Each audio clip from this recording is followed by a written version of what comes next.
Hello and welcome again to Tutorial France, a series of videos for Europa Universalis 4 by Paradox Interactive. And last time we finished up our first war with England, and today let's look a little bit at the aftermath of that war. So a couple of map modes that can help us sort of diagnose the post-war situation. Let's take a look at how much aggression we took from that war. It's called Aggressive Expansion by the game. There's a map mode specifically for it. It's this second in the second row called Coalition Map Mode. So if we click on that, this map will now be colored red. The other countries will be colored red according to how much they think we are a bully and want to unite against us. And as you can see, it's pretty much just normal gray. Nobody really hates us. If you can, you can mouse over the individual countries to see.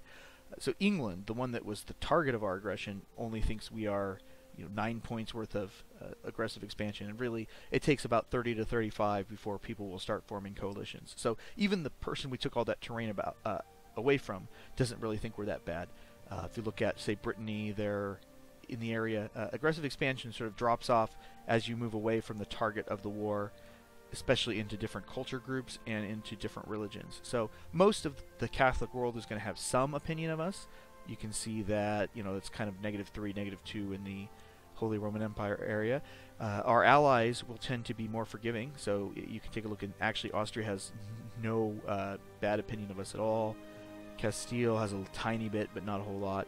Portugal was an ally of the enemies, but they've got -3. Aragon has -5. That's interesting. Well, maybe they have a good opinion of England. I don't know. Be that as it may, we don't really have to worry about our aggressive expansion. It didn't get up that high, and even with England, it'll tick down pretty fast. We can look at that by, you can see in the 7th line, aggressive expansion -9. It's going up by 2.4 yearly. So aggressive expansion is essentially ticking off by 2.4 a year. That means that we really only picked up about 3 years worth of aggressive expansion, and it will tick off even if we're at war, even if we're not at peace.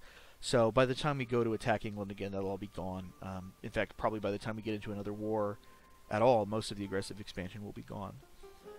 So we really didn't incur too much of that. Another thing that can happen post-war is revolts, typically because you've driven your war exhaustion up, or because you've acquired new territory that isn't really well integrated into your country yet. And that is this pitchfork and torch icon in the second row. You can use the unrest map mode to see where we have unrest. And it looks like our new territory has no unrest whatsoever. We have a little bit of unrest in Paris and Perigord. That's actually because of a random event that happened, that we chose to tax Perigord and Paris more heavily in the birth of a permanent tax system. And in return we got 5 years, or 10 years of additional 5 revolt. Now it looks like we just loaded the game back up, and when you do that, the religious tolerance bonus for your provinces, for whatever reason, doesn't happen until the first month ticks away.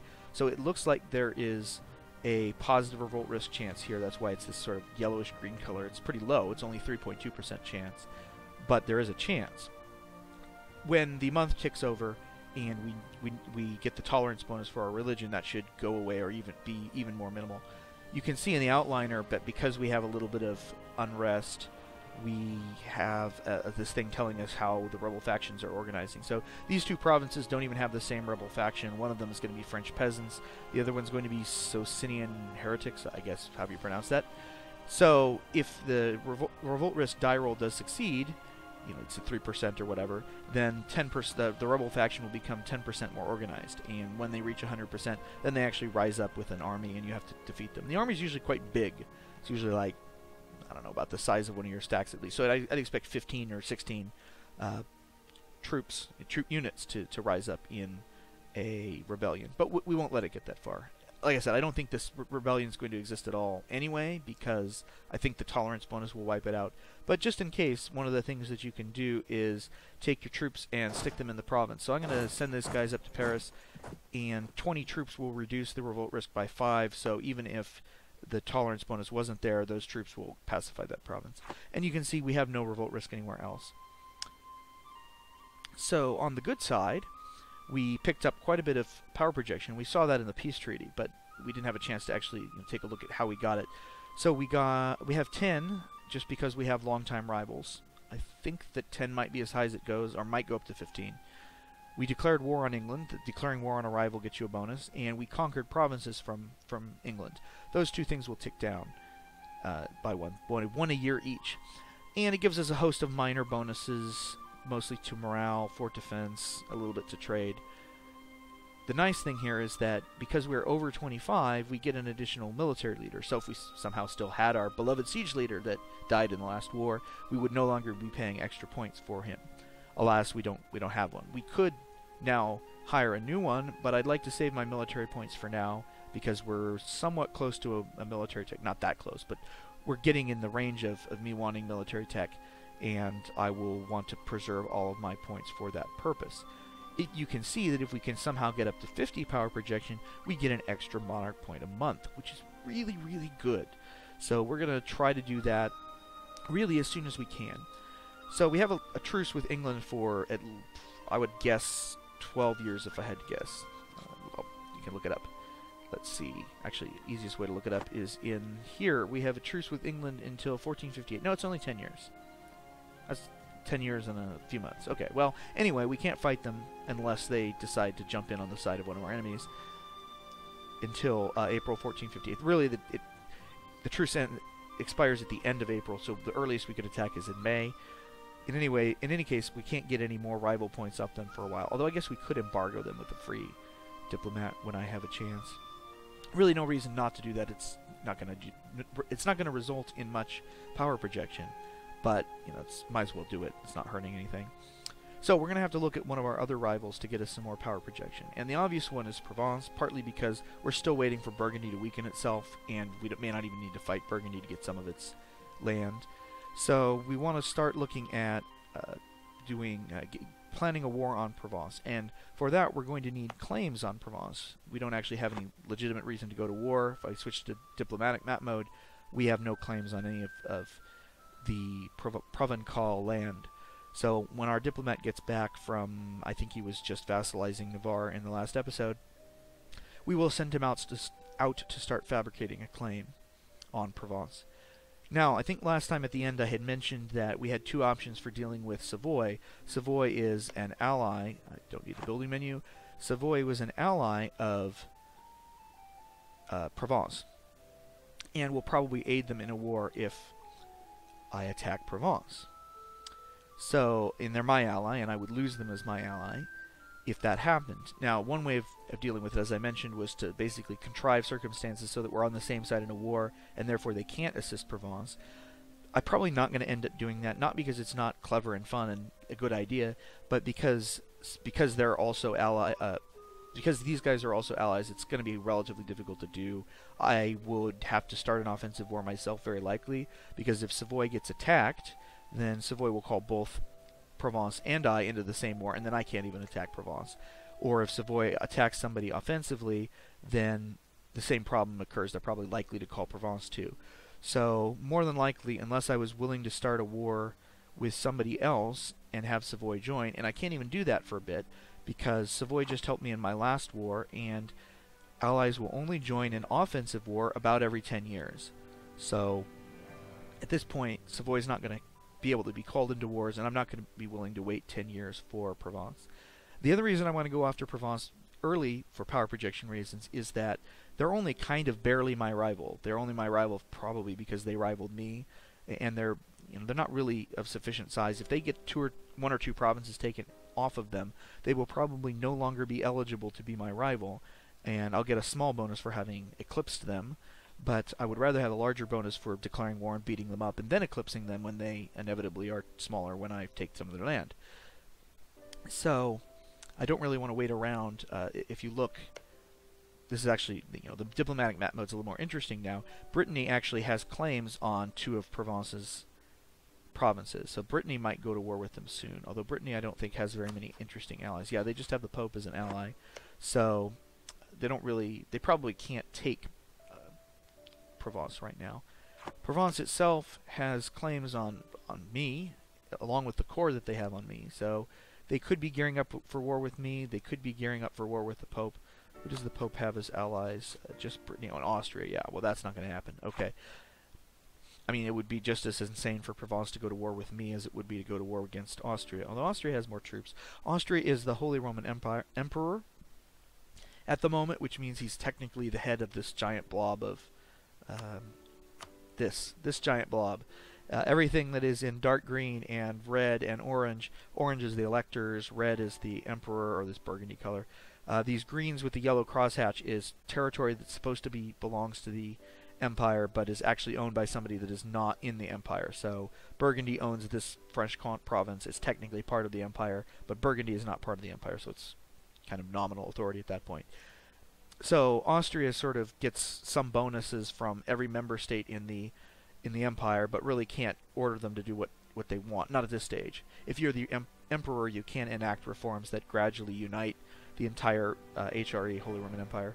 HRE is how it's commonly abbreviated.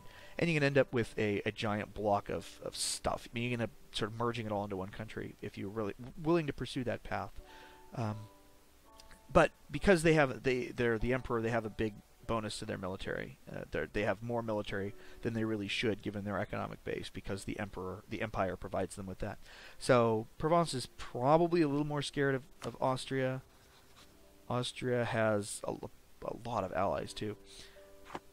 Yeah, and I guess if they attacked the Pope, they wouldn't be attacking Austria's allies, just Brittany, Austria, and the Papal States. So that could happen. I mean, they're almost inevitably going to end up in a war with Brittany one way or another. It's just a question of how. But I don't really even want to wait till Provence for Provence to declare a war on somebody else. I'm probably going to try to jump in as soon as I can. It's just a question of how many months I want to wait to get claims. So, looking around at Provence's land, it looks like Anjou is the most valuable. Yeah, it's even more valuable than Provence. It's a really valuable city there, or a province there with 777. You can see that Brittany has a claim on the province, which we saw in the diplomatic map mode. Brittany has a claim. Ooh, Burgundy has a claim on Barbois. Probably because they like to actually be able to walk between their two areas of land without having to get permission from me. Does anybody have a claim there? No, not Savoy. No, nobody wants either of these two at the moment. So let's take a look. Incidentally, we were talking about Savoy potentially going to war. Savoy has no claims whatsoever. They must have a relative. Yeah, they have a diplomat king. Depending on the personality of the king, they tend to do different things. So yeah, Provence is a militarist, so he was forging claims on different pieces of territory and looking for land. Brittany has a militarist, but Savoy has a diplomat. So Savoy's probably not going to try to conquer any terrain, which is kind of dumb. I mean, the diplomat should still be willing to take opportunities when they come up, which means he should at least get some claims. You may not pursue them, but not having any claims whatsoever is silly. It leads to a position where you can't dogpile. Speaking of dogpiling, if we decide to go to war with Provence, if we wipe out their army, it's very, very likely that Brittany is going to declare war, since Brittany wants these two provinces and already has claims on them. So we will probably need to take these two provinces first. If we occupy them before Brittany can get there, then Brittany can't really do anything about that other than declare war on me, and they don't have any cause for that. So we will almost certainly start by claiming up here. And with that said, I don't think we have a whole lot else to discuss, so let's go ahead and start up and wait for our diplomat to come back. We lost the Reconquest CB against England because we took all the land that we had course on. Navarra just vassalized with us at the end of the last episode, and they now break their royal marriages with everybody but us. So that's all that is. Irish miners continuing to rival each other, and the Ottomans won a war. Just money. Probably the ally of somebody that they were beating up. Gave them money to go away. Alright, our diplomat's home. So let's go... Whoops, we can't declare war on Provence. We want to go to covert actions and fabricate a claim. And, well, we said Anjou's the best. So let's fabricate on Anjou. So we have a 0.62% chance of discovery per month. That's mitigated substantially because... Well, that is the mitigated value. That would be higher on another country. So let's take a look at if we were fabricating on Brittany. Oh, maybe not. That's not a very valuable province. It has to do with how valuable the province is. So let's say if we wanted to fabricate a claim on London. Can't even do that. We wanted to fabricate a claim on Vienna. Can't do that. Oh, because we're not next to it. Right. We have to be next to it in order to basically be in range to have a valid claim on it. Fine. Let's see what it would be to fabricate a claim on Girona. Yeah, you can see the risk of discovery is quite a bit higher, 2.06. So we have a spy offense, the advisor, this guy, that gives us basically reduces our chance to be caught. And when you're fabricating on your rivals, you also have a reduced chance to be caught. So we have barely any chance of getting caught every month. It takes about 12 months. It will take 12 months in this case. You see it says 365 days. It will take 12 months to fabricate the claim, so we don't have a very high chance of being caught. It's not even 12 times 0.62 because of how probability math works. And if we're discovered, we'll get a little bit of additional aggressive expansion, but it's not really that bad anyway. So let's go ahead and do it. So this diplomat is now going to be hanging out in Provence for a year, fabricating a claim. I would love it if we could fabricate multiple claims at the same time. Alas, you can only have one diplomat assigned to each country at a time. So that diplomat is the only person that can be fabricating a claim at this point. We also have somebody that's working on improving relationship in Navarre. It's already maxed out, so let's go ahead and recall him as well, and we might as well do something useful with him. And we also have a diplomat that was improving relations with the Pope, partly from a mission, but I'll go ahead and let him finish. He's only got one more tick, and he'll be done with it, and at that point I'll recall him, and we'll do something else with him also. So diplomats are looking pretty good. How's our money situation? We're making about 643 a turn. Let's go ahead and that's fine. Let's just make money for a month or two. Turn up the speed.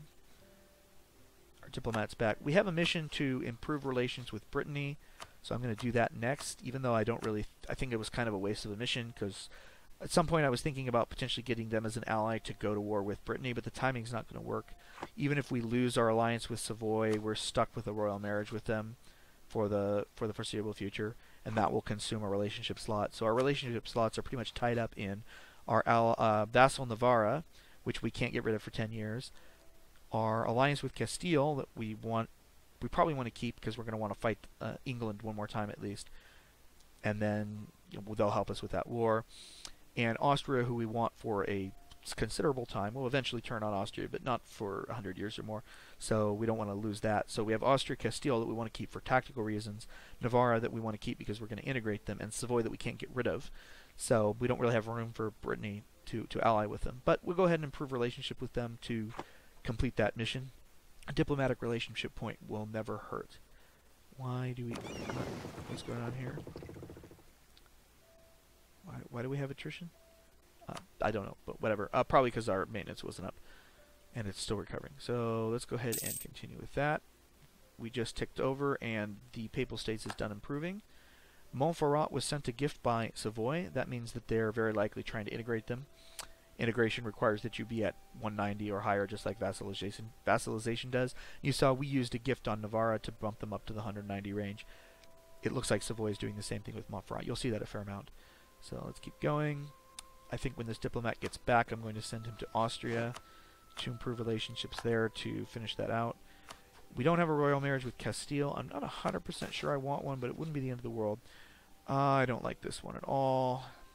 I really don't want inflation. I really don't want to lose stability, but I guess we will. I didn't really need that inflation drop, but you don't want to pick up lots of inflation. It does things to building costs and various things. Building regiments, building ships, stuff we're going to want to do. So we have no inflation, but we just lost our extra stability point that we gained through an event. So yeah, we're stuck in a mission. Maybe we'll get that mission to get positive stability again. No, we won't. We're already over 50 prestige, or so close to 50 prestige, they won't give it to us. But we could spend 100 administrative points on boosting stability. I don't want to do that again because I'd like to get a tech point first, or at least up in the range where I can get a technology advance first. So we'll just go ahead and deal with that. It's unfortunate. Alright, what just happened? Our army arrived in Paris, and Burgundy just ordered its miners to blockade, or what's it called? Embargo, that's the word. To embargo us. So, yeah, looking at trade embargo right in front of me. Also, our army arrived in Paris. If we look, that means their unrest will have gone down further. It hasn't shown up yet. It will after the month calculates. Yeah, it's fine. We'll send you guys on to Perigord.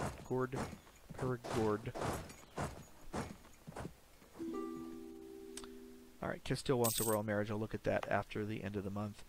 And you can see that friendly troops are providing... Oh, it's because we have the maintenance so far down. They're not actually helping much.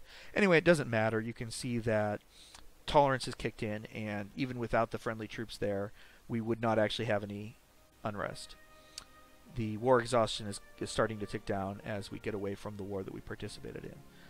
So we don't actually need to worry about that at all, and I didn't really need to send the armies there. But it was a good excuse in what you do with your armies after the war. You tend to send them to provinces that seem like they're a revolt risk. So, Castile wants a marriage with us. He's 43, we are 45, it really doesn't matter. I'm not planning on turning on Castile until we've had another war with England, so we've got at least 10 years. If we had, and then 2 or 3 years to prosecute the war, and by that time one of our kings will have died. So, almost surely it's fine. So we'll do that to keep them happy. And they won't attack us. So, great. We did that. Another thing that I wanted to look at, map mode-wise, was the local autonomy concept. Local autonomy is how centralized your government is in that province. So, in your capital, basically everybody, I'm looking at the wrong thing. It's autonomy that I want. This is 0.0% autonomy.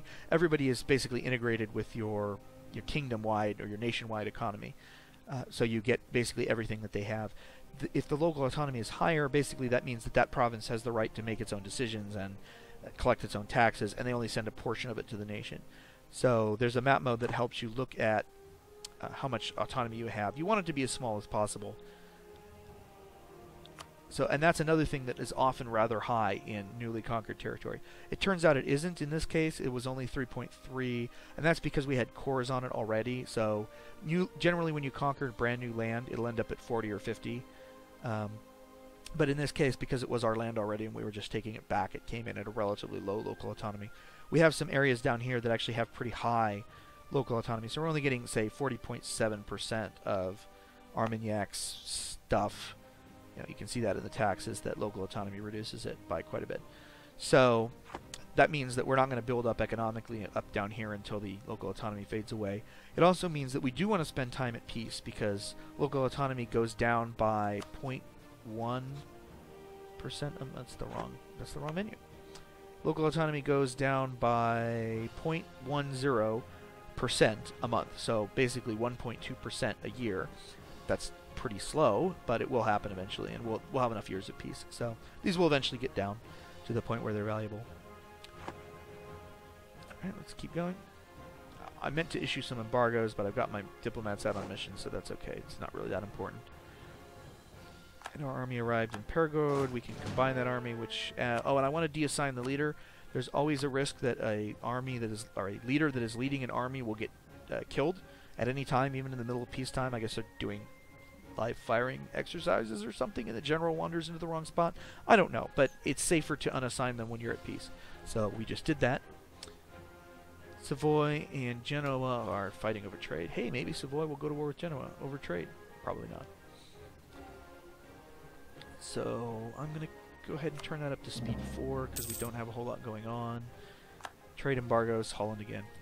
So Burgundy is forcing their dependent states to trade embargo us. I don't really care. Our trade's terrible anyway at the moment. And we're making money. We're making about 4 ducats a term. I'd like that to be higher, but it's not the end of the world. Naxos and Venice. Naxos is a vassal of Venice, so they're doing the same thing we talked about over here with Savoy. Oh, Provence and England are at an alliance. Well, that's a bummer. That is going to make it considerably harder for us to attack Provence.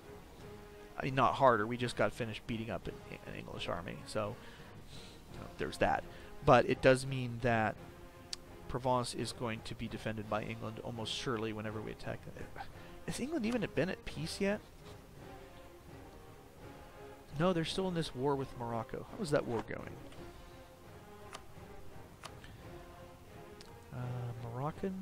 Moroccan reconquest of Quetta. Morocco is barely winning that, mostly because they have occupied Quetta. But it looks like, yeah, Portugal's trying to siege it back, and probably will do so. There's not very many men there. Yeah, we can't really see much of what's going on down there. Well, that puts a different spin on things. I still think we have to do it because we can't allow Provence to build up. I'm sorry, build up. We can't afford for somebody else to kill Provence and not let us get the power projection for it. So we should be preparing to fight England again. And for that, I think now that we have some more coastal provinces, I want to build some of a navy. And I'm going to do something that seems unorthodox. Actually, a fair number of EU4 players will do this. I'm not actually one of the numbers that feels like heavy ships are not that good and I'd rather build galleys. But in this case, I really I want as a Zerg fleet to do some damage to the English fleet without expecting them to live. And the heavy ships are quite expensive and very expensive to maintain. Galleys, on the other hand, are very cheap and very cheap to maintain. So I'm going to build a bunch of galleys to get up to our force limit. So I need 7 galleys. So 1, 2, 3... We have 7 provinces, coastal provinces. So that works out perfectly. Yes, build it. Alright, so we have 1 galley building in each of our provinces. We'll group those up with our heavies and try to form some kind of fleet to at least do some damage to England's navy. If we can damage England's navy, then we can start putting troops across the channel and fighting them in England, and then we can knock them out of the war. We're going to want as high a war score as possible with Provence, so we can't afford to leave England just kind of hanging out there in the war, but not having any war score against them. So we'd either have to full conquer them, which is not realistic, or we just need to conquer a fort or two, and then they'll surrender. They'll back out of the war because we've taken them out. But that's all in the future. So back to the game.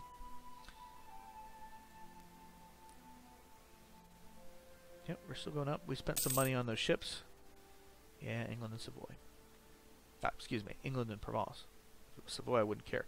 Florence is attacking Lucca. Very interesting.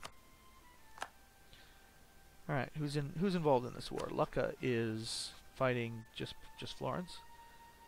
Florence is this guy. Florence is fighting just Lucca. Okay, so either they didn't call anybody in or nobody's eligible to be called. And Lucca's going to lose that war. There's absolutely no doubt whatsoever. Ooh, Serbia fighting Bosnia. Not a peaceful time, by the way. This is common. I don't know how accurate a model it is of real world history, but it's definitely typical for this game. Is that there's just random wars breaking out all over. So Serbia is attacking just Bosnia. I guess we didn't let it tick. Yeah, Serbia and Ragusa versus just Bosnia. So don't know how that war will go.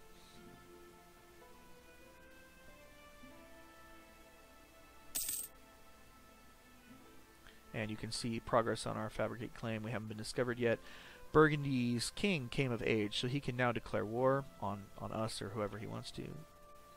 Us would be a very bad idea. Pomerania, Livonian Order have set Sweden as their rival. Not entirely sure why they decided to do that. Let's check on this Swedish Independence War. They have occupied Norway. It's actually Lithuania, but they're on the same side as Sweden, so it doesn't matter. Sweden's lost a few provinces. And they had Skåne. Sweden had Skåne at one point, but Denmark sieged it back. However, Denmark has lost their capital, which is really bad for Denmark. So again, this is I sort of mentioned in the last one. This is more counter siege, where the enemies just aren't the armies just aren't fighting for whatever reason. We will not follow that strategy in general. It's generally better to wipe out the army, and then you can siege in peace. Stuff in the empire. Novgorod must be getting weak if Tver thinks they're a valid rival. And it is the first of the year. Our mission's going okay. We're working on that. We're working on our claim. Don't really have anything to do here. Do I want to start building troops in preparation for this war with Provence? I think we've got to wait for our boats to finish before we contemplate war. And we'd really like to at least get a second claim started. So let's do that. Yep, war over. Claim is done. And you can see a little thing told us that we have claims on provinces that we don't own. And if we go to diplomat mode, we can now see that we have a claim on Anjou. And if we click on Anjou, we can see that we have a claim. Lots of ways to see the same thing. Okay, Poland and Lithuania have become a union. This is another event that often fires. So Poland and Lithuania is one big giant block over here. This land is actually not too bad. Poland and Lithuania is quite strong in this game. It's not until later that they really became partitioned, but the first partition of Poland with Prussia and Russia and Austria taking parts of them. That's really more belongs to the 18th century, late 18th century, early 19th century. Forgive me, my Polish history not really that strong. So let's keep going. Oops, we're waiting for our diplomat to come back, which he just did, and I unpaused right over the top of it. So we need to send him out. I'd like to send him out to pick up another claim. The question is, where do I want that other claim? I could claim Maine, although Maine's not that good. I'd really like Provence because it's coastal and it's really good. And it's got an estuary. But if I do that, they might not go after Avignon. Similarly, there's nobody contesting these, whereas Barrois, Burgundy could try to take. Well, I know one thing I know I don't want to do is leave Provence with just Barrois, because that, or have their capital be at Barrois, because that would mean they would probably join the Empire, because Barrois is in the Empire. And I don't want them to do that, because if they join the Empire, whenever I attack them, I also have to fight the Emperor, which is Austria, and they're my ally, so don't want to have that happen. Yeah.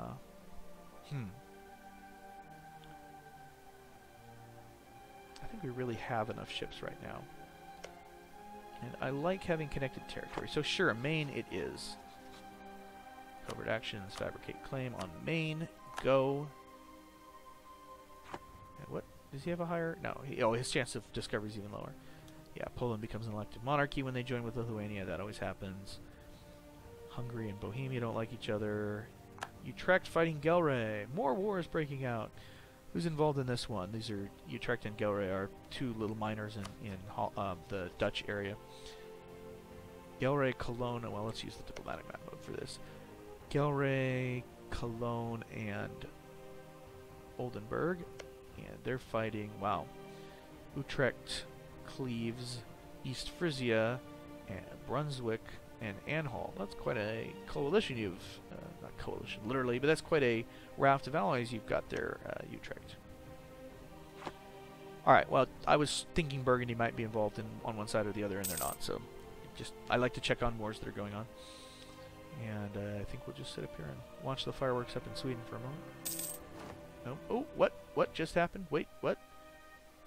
Ah, the Pope died, and we were the only one with the stuff invested in the Curia controller.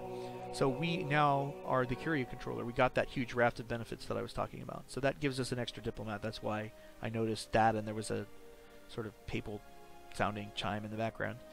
So we have two additional things we can do. We can call for crusade or excommunicate.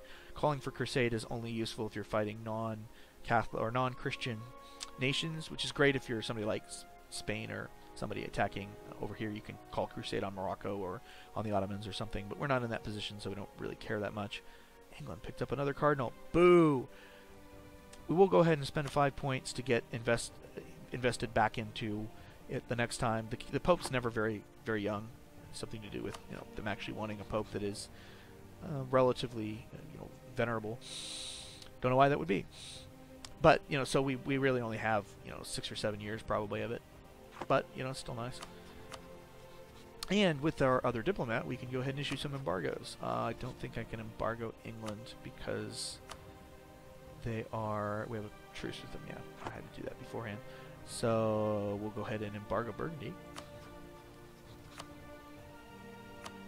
We don't like you, Burgundy. And that got us 2 power projection. Ooh. And I guess we can embargo Provence too. And that got us another 1. But hey, power projection's power projection. And then what do I want to do with him? I don't know that I really want to improve my relationship with Castile. If your relationship is above 100, it's actually, you can't, if you declare war on them, you get a stability penalty for attacking our friends. Even though we may or may not think highly of them, it's how highly they think of us. Whatever. So we don't necessarily want to crank this up to 200 or something, because when we cancel the alliance, if we do, Yeah, I don't know.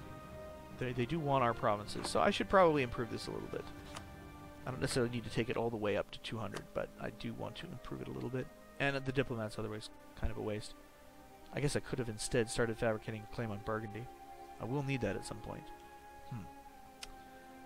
Well, I can do Burgundy in a minute when I finish up this mission with Brittany, which won't be much longer. Okay, Sweden won its war with Denmark and is now an independent nation and has declared them as a rival immediately because Sweden and Denmark hate each other. Denmark will grant independence to Sweden. Denmark will cede Holland, that's this one, to Sweden, and Norway ceded a province to Sweden. Denmark pays 12 ducats. Actually, that's much better than I expected Denmark to do. I expected Denmark to lose, like Skåne and Blekin, yeah, whatever, and maybe Gotland as well.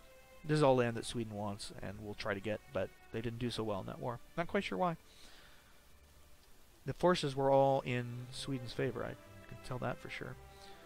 This is this Utrecht war that's spilled over into this entire section of the continent. Let's see how it's going down here. Ooh, England is occupying Melilla. That means that their army's down here. That means their army is not up here in England. Does that mean we should attack them now? Well, we can't attack England. We can't even declare war on England. But we could declare war on Provence now if I had a diplomat free, which would take all of about 3 days to do. I just recall one of our diplomats improving relations. What's the situation with Provence here? That didn't help. Why did I do that? We're still allied with Savoy and England, and they still have Lorraine. So that would mean that I would be fighting Savoy, Provence, Lorraine, and England. That's an awful lot. And I would have no allies? I would have no allies. Well, I really want that second claim to finish. So let's go ahead and do that. I think that that war will take a little bit longer. Scotland is entering a military alliance with Sweden. That's very interesting. Is Sweden now allied to Scotland and England? No, England withdrew their support. Or maybe never did. I was confused. I thought that England rivaled Denmark, so England would probably support Sweden's independence, but they may have never done that. Provence embargoed me back. That's highly surprising. Yes, more rivaling. Oh, what do we got over here? Ottomans winning a war. Milan entering a military alliance with the Pope. More rivaling of Sweden because it's now an independent nation as a valid target. Crimea allied the Ottomans. Denmark is trying to integrate Holstein. Alright. And we're about to get the first of our new boats done. Of course, finished right in the same spot as the other boats. Sure, we'll group those together. Another boat. Come here, little boat. Come here. Okay, we've got 11 English trade ships. And then whatever the rest of wherever the rest of their fleet is. It would be really nice if we could somehow catch their trade ships away from their other navy and sink them. We'll see if we can manage to make that happen. Our ship over at Poteau. Yes. Ottomans being Ottomans. Whatever. Yep, join us. And another one. One more ship. Yes, I'm aware that we're collecting ships in one place. Yes. That's very good. And we're still finishing up our there we go. Alright, so now if we look, we are at the naval force limit, so we can't, well, we could build more ships, we don't want to. I mean, I kind of want to, but, and I might actually start some ships building when I think the war's about to start, because we are inevitably going to lose some of those galleys that I just built. Where are the rest of them? Are they just in transit? Oh, I don't know if I recorded that one over here. Probably we got a galley that's just sailing around right now. Okay, so we'll wait for those to gather. We're waiting for this claim to finish. We got about 6 months, so let's wait until about November and then think about what we're doing. What just happened? Wait, what? Alright, Let's join that fleet. Oh, we gotta invest in new technology. So I don't think that's gonna get any better than it is now. Yeah, we got a neighbor bonus. Okay, so time to talk about technology. Actually, I think I'm going to go ahead and pause the episode here, and we'll look at technology first thing in the next one. Thank you all for listening. Have a nice day.